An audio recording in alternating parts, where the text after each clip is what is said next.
Bullion Bank dengan regulasi OJK yang sekarang itu dimungkinkan untuk memutar emas yang ada dalam simpanan mereka itu dalam bentuk pembiayaan. Sesungguhnya ini juga memiliki manfaat ya dalam mengurangi ketergantungan kepada dolar Amerika, kemudian juga menawarkan instrumen investasi yang berbasis aset.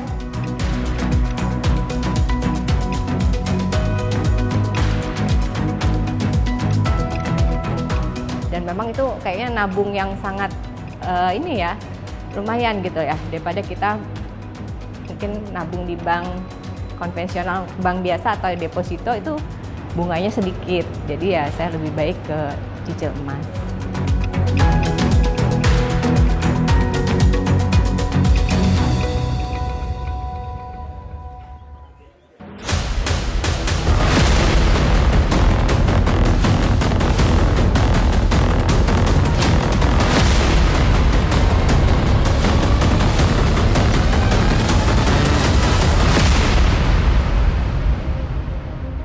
Dengan mengucap Bismillahirrahmanirrahim, pada siang hari ini, hari Rabu 26 Februari 2025, saya Prabowo Subianto, Presiden Republik Indonesia, dengan ini meresmikan layanan Bank Emas, Pegadaian dan Bank Syariah Indonesia.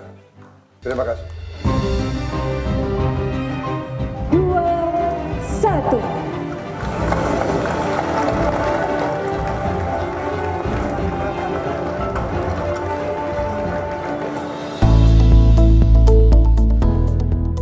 Usai diresmikannya layanan usaha bullion bagi lembaga jasa keuangan LJK, pemerintah menargetkan cadangan emas batangan yang tersimpan di LJK Bullion mencapai 440 ton pada tahun 2030.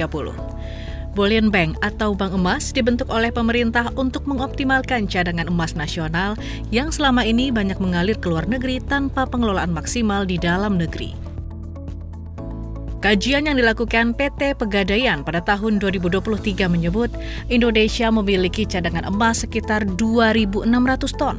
Sementara secara potensi yang ada, pemerintah mencatat ada 1.800 ton emas beredar di masyarakat atau setara 300 triliun rupiah yang belum terserap di lembaga jasa keuangan formal.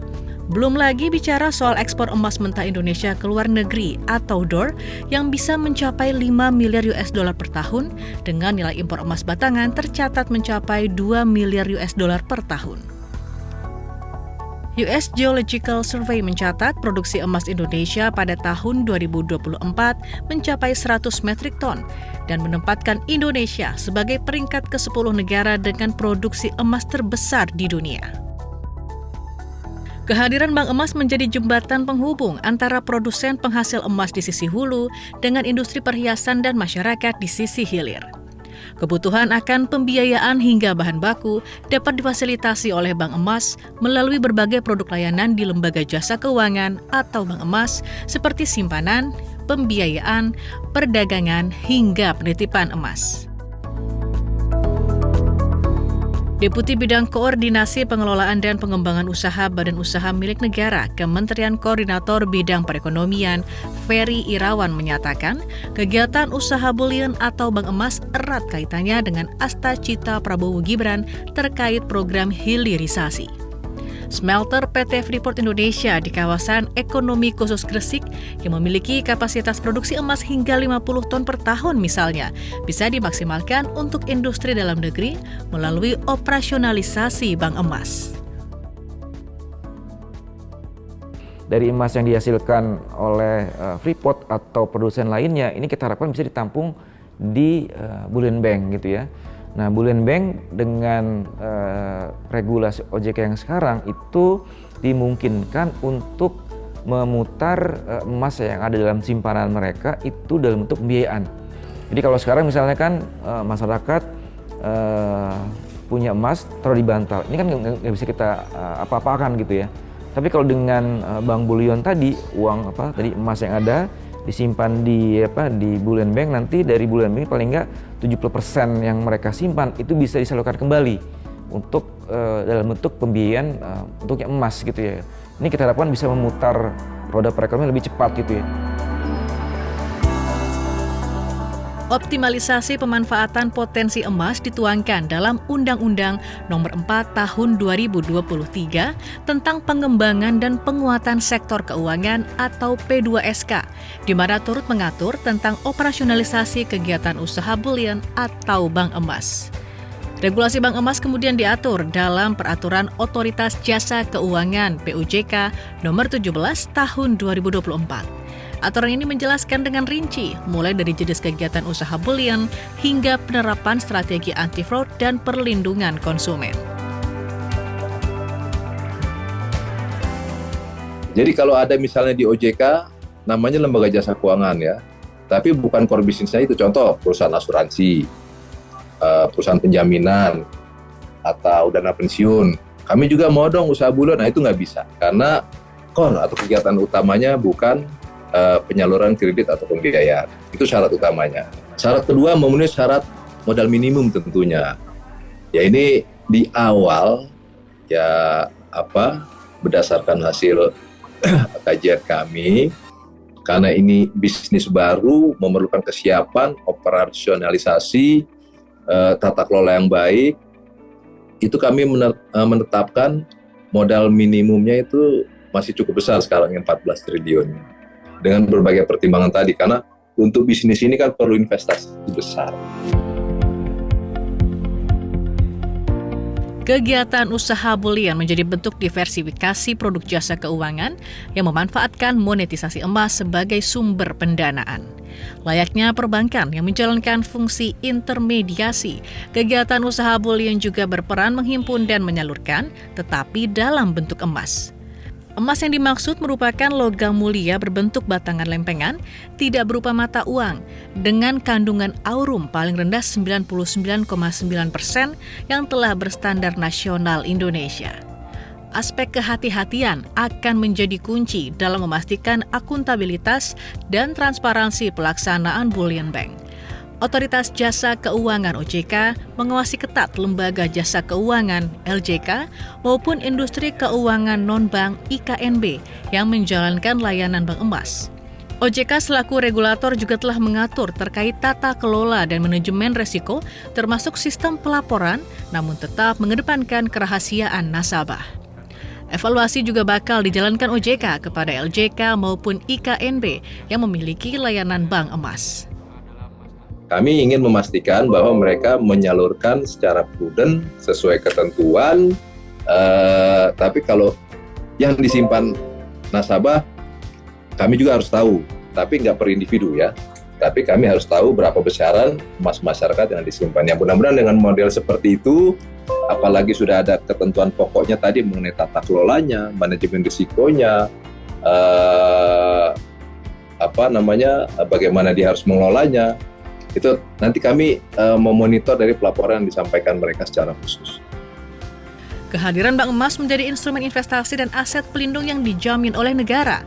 Selain menunjang hilirisasi dan mengoptimalkan emas dalam negeri, bank emas juga ditargetkan dapat mendorong laju pertumbuhan ekonomi Indonesia untuk mencapai target 8%. Lalu, keuntungan apa lagi yang bisa dipetik dari hadirnya bank emas di tanah air?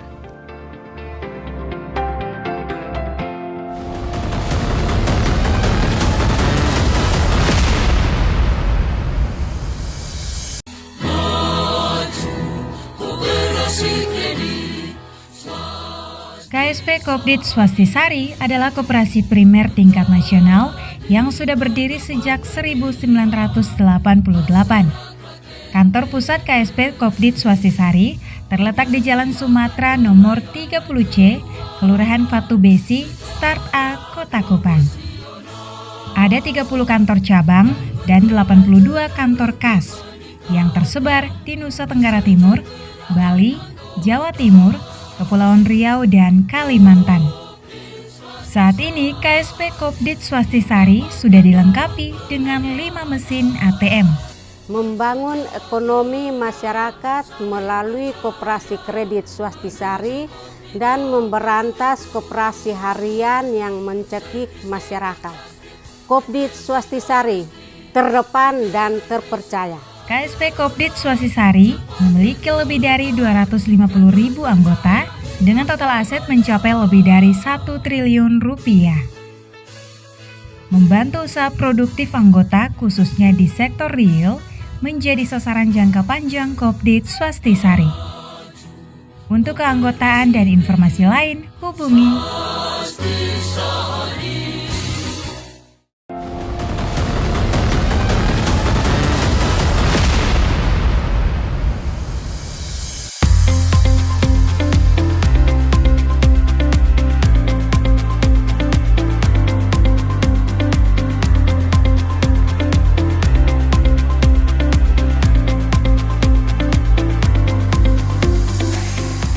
Pemerintah menargetkan pertumbuhan ekonomi 8% di tahun 2029.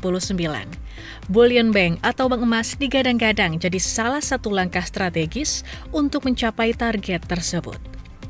Kajian McKinsey memuat Bank Emas berpotensi meningkatkan produk domestik bruto PDB Indonesia hingga 245 triliun rupiah dalam beberapa tahun ke depan, serta menarik investasi hingga 47,4 triliun rupiah.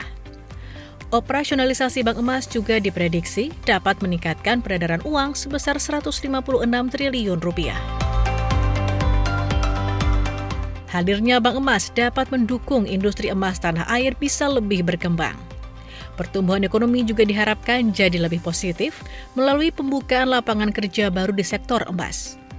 Juga mendorong keberagaman produk seperti kredit berbasis emas dan obligasi emas, serta meningkatkan likuiditas dan inovasi keuangan berbasis komoditas. Tak hanya itu, implementasi Bank Emas berpotensi mendukung penganekaragaman cadangan devisa Indonesia melalui emas, meningkatkan daya saing pelaku tambang lokal, dan memberdayakan sektor pertambangan. Secara kalau di pertumbuhan ekonomi itu kan kita bisa menghitung beberapa hal dengan dua metode gitu ya. Pertama metode pengeluaran gitu ya, kemudian metode supply side kalau bahasa kita, kemudian nanti untuk mendorong pertumbuhan 8% tadi kita juga butuh pembiayaan, sumber-sumber pembiayaan. Nah tadi seperti saya sampaikan di atas, paling tidak ada 3 hal yang kita bisa kontribusikan dengan pengembangan Bank Bullion ini. Dalam konteks perhitungan PDB, pertama tentu adalah program manufacturing gitu ya, pengembangan sektor industri pengolahan. Dengan apa tadi? Kita memfasilitasi pengembangan atau tindak lanjut dari pendirian smelter. Case yang tadi Freeport gitu ya, mereka sudah memproduksi, ini kan butuh dijual nih, karena bisa berputar gitu ya. Ini bisa ditangkap secara besar oleh Bank Bullion. Itu satu tahapan gitu ya. Yang kedua adalah pengembangan di sektor jasa sendiri. Jadi di sektoral itu di samping industri manufaktur juga ada sektor jasa. Pada April 2024, emas moneter Indonesia tercatat 5,855 miliar US dollar dari total cadangan devisa sebesar 136,218 miliar US dollar atau setara dengan 4,3%. Sedangkan di April 2025, emas moneter Indonesia naik dibanding periode yang sama tahun lalu menjadi 8,351 US dollar atau sama dengan 5,48% dari cadangan devisa Indonesia yang tercatat 152,467 US dollar. Dengan meningkatnya cadangan emas, stabilitas moneter nasional memiliki penyangga yang lebih kuat terhadap gejolak eksternal dan fluktuasi nilai tukar rupiah.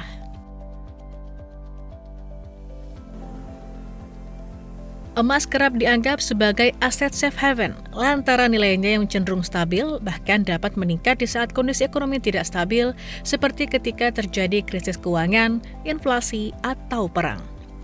Hal ini nyata terbukti saat kebijakan tarif impor Amerika diumumkan Presiden Trump pada April 2025, harga emas tetap kukuh, menjadikannya investasi yang stabil. Jika melihat fluktuasi harga emas sejak 15 tahun lalu, Anta mencatat logam mulia di akhir April 2010 masih sekitar Rp406.000 per gram. Angka ini kemudian naik pada April 2015 menjadi Rp571.000 per gramnya. Lalu pada akhir April 2020, harga per gramnya melambung menjadi Rp937.000. 5 tahun berikutnya, harga emas melonjak di akhir April 2025 menjadi Rp1.965.000 per gram.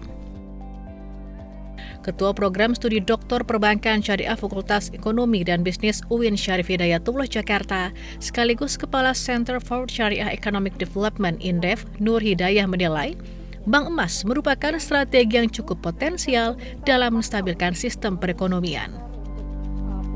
Sesungguhnya ini juga memiliki manfaat ya dalam mengurangi ketergantungan kepada dolar Amerika, kemudian juga menawarkan instrumen investasi yang berbasis aset yang tentu saja bagi sebagian masyarakat ini adalah sebuah pilihan investasi yang bagi masyarakat muslim khususnya itu dianggap halal karena memang berbasis real asset.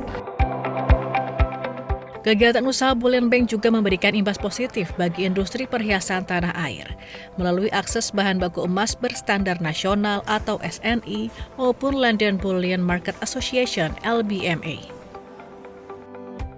Ada 5 manufaktur perhiasan besar dan lebih dari 30.000 manufaktur perhiasan skala kecil dan menengah di Indonesia yang memproduksi lebih dari 65 ton emas per tahun. Bank emas yang dijalankan oleh lembaga keuangan resmi yang telah memperoleh izin Otoritas Jasa Keuangan OJK dapat menyalurkan pinjaman modal kerja emas ataupun layanan skema perdagangan emas sebagai bahan baku. Wakil Ketua Asosiasi Produsen Perhiasan Indonesia (APP) Arif Budiman mengapresiasi kehadiran bank emas di Indonesia. Bullion Bank memudahkan para pelaku industri manufaktur emas perhiasan di Indonesia serta menjaga harga emas agar semakin kompetitif di tingkat global. Kebijakan peluncuran bank emas tahun ini merupakan satu ide dan satu realisasi yang sangat baik, terutama untuk para produsen perhiasan emas, di mana sekarang produsen perhiasan emas dapat mendapatkan bahan baku dengan mudah, dengan harga yang bersaing, sehingga meningkatkan nilai ekspor kami, nilai daya saing kami untuk berkompetisi dengan produsen di negara-negara lain. Sebelum adanya Bullion Bank, tidak ada satu standar di mana harga emas pasaran di Indonesia mengacu pada satu standar tertentu. Namun dengan adanya Bullion Bank, sekarang kita mempunyai satu standar yang pasti bahwa harga emas di Indonesia ini dapat bersaing dengan harga emas internasional.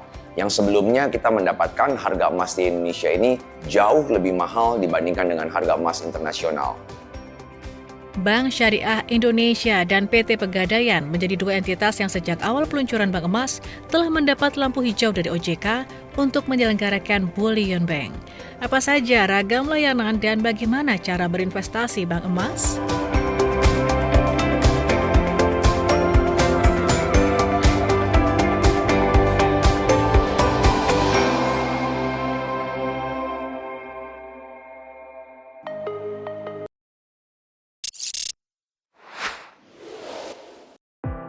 Sambut Hari Sumpah Pemuda, insan muda PLN komitmen terus menerangi Indonesia hingga ke pelosok Nusantara.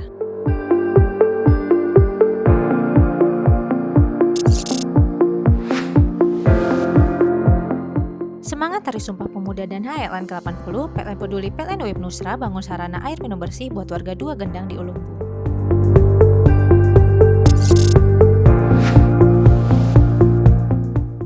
ke-80 dan Hari Sumpah Pemuda, PLN wujudkan pembangunan geotermal Pocoleok bersama masyarakat, pemberdayaan dan listrik berkeadilan untuk masa depan.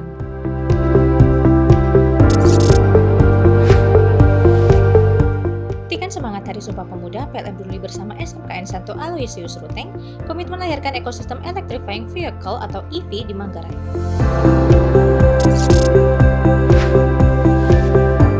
Maknai Hari Sumpah Pemuda, PLN UIP Nusra teguhkan komitmen jaga lingkungan RIK 1 PLTU Sambelia lewat 7.000 bibit mangrove untuk Desa Padakuar.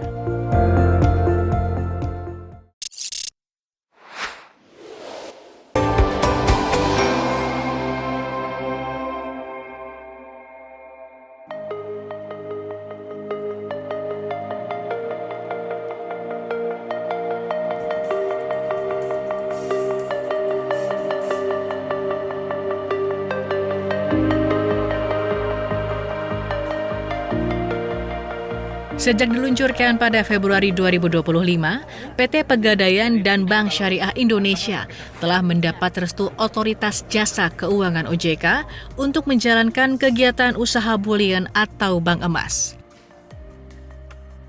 Ada 4 jenis produk bank emas milik PT Pegadaian: produk simpanan emas, pembiayaan, penitipan, dan perdagangan emas. Layanan deposito emas bisa diakses secara daring melalui aplikasi Pegadaian Digital. Sedangkan 3 produk bank emas lainnya dapat diakses dengan mendatangi langsung gerai PT Pegadaian. Kinerja gemilang ditorehkan PT Pegadaian dalam waktu 3 bulan sejak bank emas diluncurkan. Per 30 April 2025, tata kelola kegiatan bank emas PT Pegadaian tercatat sekitar 18,1 ton. Tabungan emas sebesar 13,2 ton dengan 3,64 juta nasabah. Produk deposito emas menyentuh angka 1,1 ton dengan 31.000 nasabah.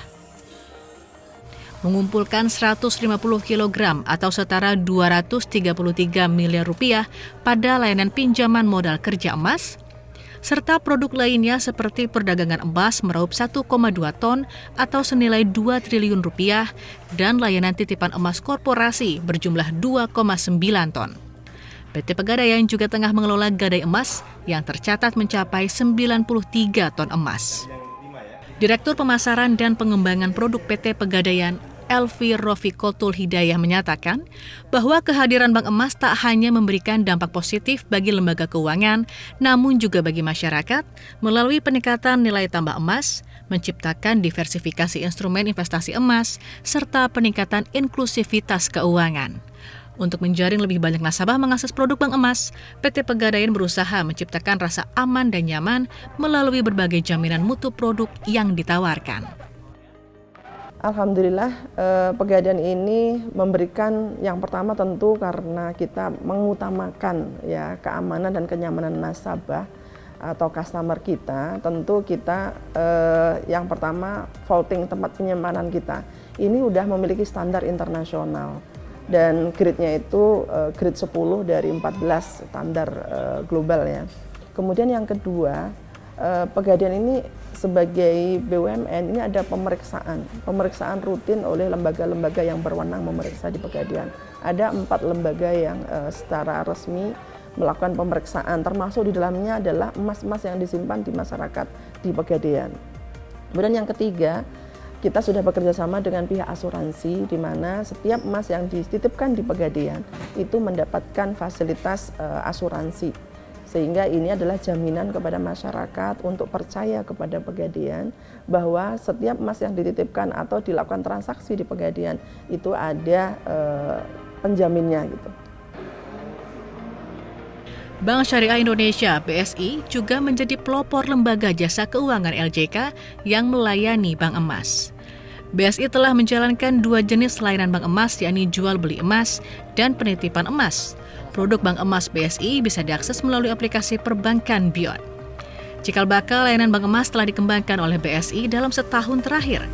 Akselerasi penjualan produk layanan bank emas semakin dikembangkan pasca diluncurkan Presiden Prabowo pada awal tahun 2025. Hingga Mei 2025, total kelolaan emas oleh BSI telah mencapai 18,34 ton. Angka tersebut didapat dari kelolaan produk gadai emas sebesar 7,3 ton, cicil emas 10,2 ton. Ada pula produk BSI iMas yang merupakan bagian dari produk bulian atau bank emas yang membukukan transaksi 830 kg emas. Direktur Penjualan dan Distribusi BSI Anton Soekarna menekankan bahwa aspek keamanan dan kenyamanan nasabah merupakan prioritas yang dibangun oleh BSI sebagai bank syariah yang menjalankan kegiatan usaha bulian atau bank emas. Ya, makanya bank syariah itu harus clear terkait dengan aturan kesyariahannya. Ini kan kaitannya dengan aman juga kan, aman transaksi, aman syariah juga. Dan juga tentu saja kenyamanan. Nah, aturannya gimana? BSI itu harus mengajukan dulu izin produk ini kepada Dewan Pengawas Syariah kita. Nah, mungkin diizinkan lah. Nah, ketika izin ini keluar, biasanya disertai dengan flow mekanismenya. Contoh misalnya ya, untuk jual beli emas ini disebutkan bahwa BSI harus memiliki dulu emasnya untuk kemudian dijual kepada nasabah. Itu juga bagian dari nyaman dan aman secara syariah, tapi juga aman secara transaksi. Karena apa? Karena setiap pembelian yang dilakukan oleh nasabah kita, maka ada keamanan terkait dengan kepastian barangnya. Karena barang sudah dimiliki oleh BSI. Dan BSI tidak bisa tuh, kemudian barangnya nanti aja, nggak bisa. Barangnya harus kita beli dulu, baru kita jual. Rasa aman dalam berinvestasi emas telah dirasakan masyarakat. Terbukti dari ramainya gerai penjualan emas PT Pegadaian. Ade Ira Salman misalnya yang telah memutuskan berinvestasi emas sejak 2017. Emas dipilih Ade sebagai instrumen investasi paling aman untuk menjaga nilai uangnya aman dari inflasi. Keuntungan investasi emas juga dirasakan Desi Indriana Hatta, nasabah BSI yang telah merasakan keuntungan berinvestasi emas. Dari setahun terakhir aja emas udah hampir 100% nih, hampir 1 juta nih naiknya Mbak, dari 2024 sampai 2025 ini aja. Kemarin 900-an kan, awal-awal 2024 kan. Nah sekarang udah 2 juta, bahkan kemarin udah 2.039.000. Soalnya saya ngikutin ini perkembangannya emas. Tiap hari saya liatin kan. Ya gitu sih Mbak. Soalnya buat jaga-jaga uang kita dari inflasi aja sih sebenarnya. Pas lagi ada kebutuhan mendesak, makanya kita beli emas yang kepingan kecil-kecil Mbak. Jadi kan kalau kita ini bisa digadein dikit-dikit kan. Jadi lebih gampang. Dekat rumah juga banyak galeri ininya. Gerainya juga banyak dekat-dekat rumah. Pertama berinvestasi cicil emas itu waktu itu 100 gram sekitar 40 apa 50 juta. Sekarang sudah harganya sekitar 190 juta. Itu masih saya ikutin gitu ya, cicil emas itu. Jadi saya lihat kan lumayan itu investasinya ya naik terus gitu. Jarang emas itu saya lihat turun. Jadi ya saya tetap cicil emas ini tetap saya pakai produk ini seterusnya.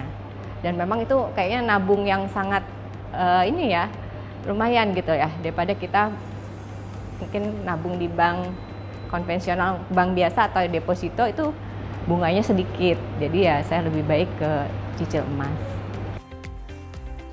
Pemerintah, industri, dan masyarakat bisa menggenggam untung dari kilau investasi emas lewat lahirnya layanan Bank Emas.